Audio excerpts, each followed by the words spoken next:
Good day, I'm Tamara McHale and this is your JIS news for Monday, July 27. Another 200 residents of Hartford, Morass Lane in Westmoreland are now proud landowners. The recipients have been living on the lands for decades, but without legal ownership. They were given their certificates of possession on July 16 during a ceremony at the Hartford New Testament Church of God in Petersfield. 100 residents from the community were previously given their certificates of possession in March of this year. They are among approximately 600 families of former sugar workers from the community who are being given the opportunity of property ownership under SCJ Holdings Community Regularization Program. Certainly the time has come to provide improved housing to estate workers and their families. And that is why the government of Jamaica is undertaking a comprehensive program of transformation in our sugar-dependent communities to address social infrastructure and social economic issues in these communities.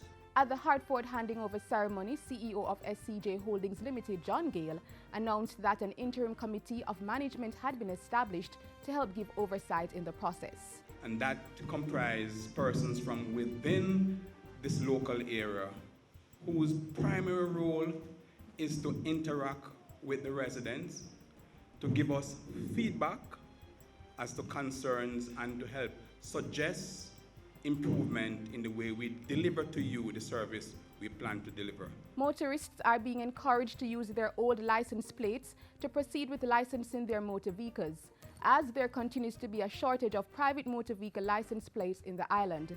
Tax Administration Jamaica TAJ says the private motor vehicle owners should also speak with the collector of taxes to discuss any difficulties being encountered. In the meantime, TAJ says the shortage of new license plates is due to a delay in the supply of raw material, which is sourced from overseas. A shipment is expected in the island this week.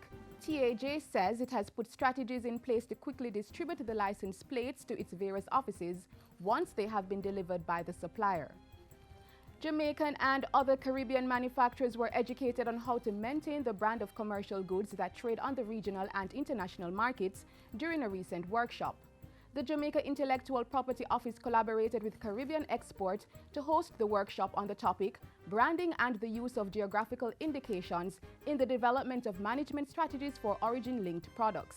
The two-day sub-regional workshop sought to build CARIFORUM producers' capacity to identify and develop geographical indications. Jamaica is known for its jerk, Mexico for its tequila, and France in champagne.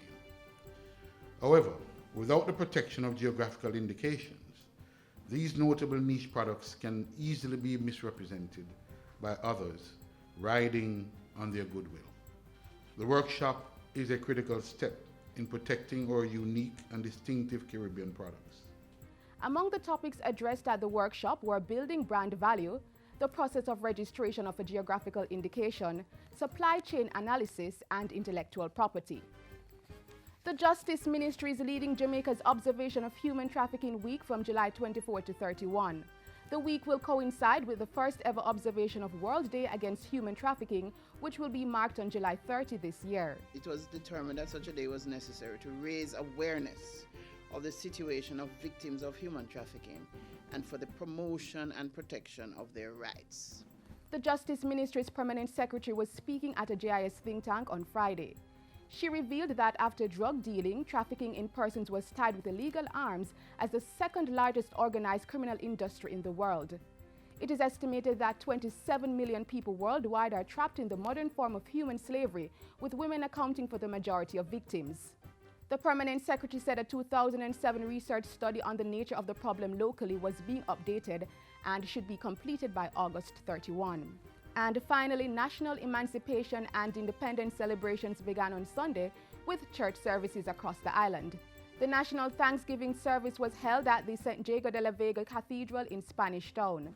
During the ceremony, Youth and Culture Minister Lisa Hanna asserted that notwithstanding our challenges, the country had much to celebrate. And so we must celebrate, and no one must make us feel apologetic for enjoying ourselves because we have a lot to celebrate this year. She pointed to the Blue and John Crow Mountains being designated a World Heritage Site, reduction of the national debt, the provision of nutrition services to all basic school students, and new renewable energy investments as some of the achievements for the year. The minister encouraged Jamaicans to participate in the many emancipation and independence activities, saying persons should use the opportunity to de-stress and reflect. This year, we have a number of things that you can do, but you must come out because we are a proud and free country. And that's it for JIS News today. I'm Tamara McHale. Thank you for watching.